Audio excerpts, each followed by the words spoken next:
स्वागत है आप सभी का। आपके साथ मैं हूं पुनीत। खबरों की शुरुआत करेंगे इंदौर से। बड़ी खबर सबसे पहले आपको बताते हैं, कोरोना के फिर से यहां पर 381 नए मरीज सामने आए हैं।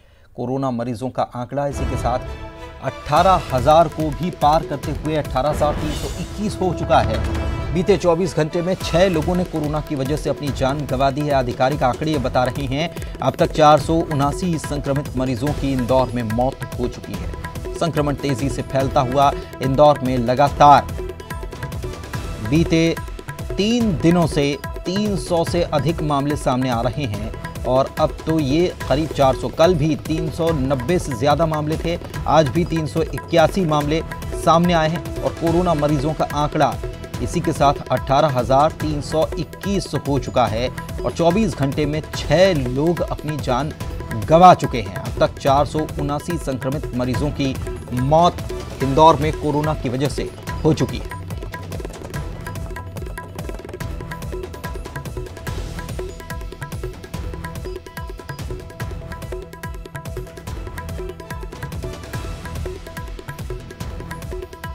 कोरोना का संक्रमण काफी तेजी से इंदौर में भी फैल रहा है और पॉजिटिव मरीजों की संख्या दिन ब दिन बढ़ती ही जा रही है, घटने का नाम नहीं ले रही है। अब तक 400 से अधिक लोगों ने कोरोना की वजह से अपनी जान गंवा दी है और 381 नए मरीज मिले हैं। कल भी 400 के करीब मरीज मिले थे और आज जो मरीज मिले हैं 381, इसी के साथ ये कोरोना संक्रमित मरीजों का आंकड़ा 18,300 को भी पार कर चुका है। बीते 24 घंटे की बात की जाए तो 6 मरीजों ने कोरोना की वजह से अपनी जान भी गंवा दी और संक्रमण की दर जो है वो बहुत तेजी से बढ़ती हुई, उसके मुकाबले रिकवरी रेट काफ़ी कम या पीछे माना जा रहा है। विकास हमारे सहयोगी हमारे साथ फोन लाइन पर जुड़े हुए हैं। विकास, कल भी आपसे बात हुई थी, कल भी इसी बात की चिंता कि अब ये आंकड़े 400 के करीब हो गए। आज भी जो मामले सामने आए हैं वो भी 400 के करीब, 381 नए मामले और साथ ही साथ लोग अपनी अब जान भी गंवा रहे हैं। बिल्कुल पुनीत, ये शुरुआत से ही चिंता का विषय इंदौर में बना हुआ है। जब इंदौर में कोरोना की आमद हुई थी उसके बाद से ही लगातार यहाँ पर एक ऐसा माहौल देखने को मिला कि बड़ी संख्या में मरीज प्रतिदिन देखने को मिल रहे हैं।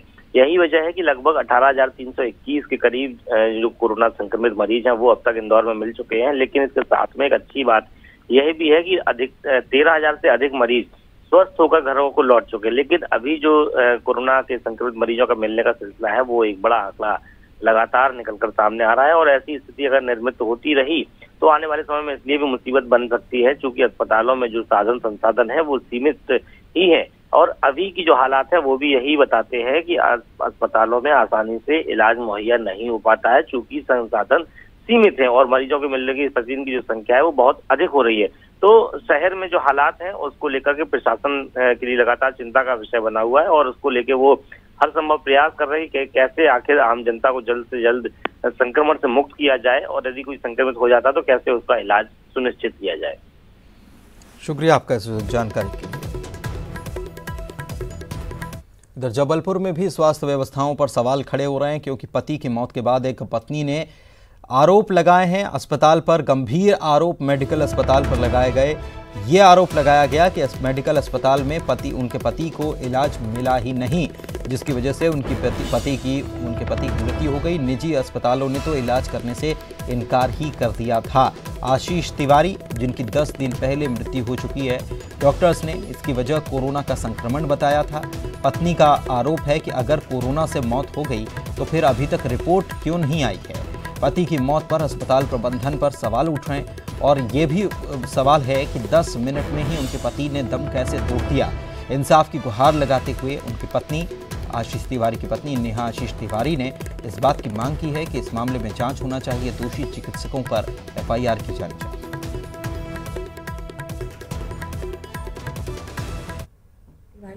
वो आशीष तिवारी जिसकी जान हॉस्पिटल की लापरवाही की वजह से चली गई। आज 10 दिन हो गए इस बात को। अब जाके हिम्मत आई है कि मैं आप लोगों को बता पाऊँ कि उनके साथ क्या हुआ था। कुछ नहीं था, उन्हें नॉर्मल फ्लू था जिसकी मेडिसिन वो PCGen डॉक्टर से ले रहे थे। ट्रीटमेंट चल रहा था उनका।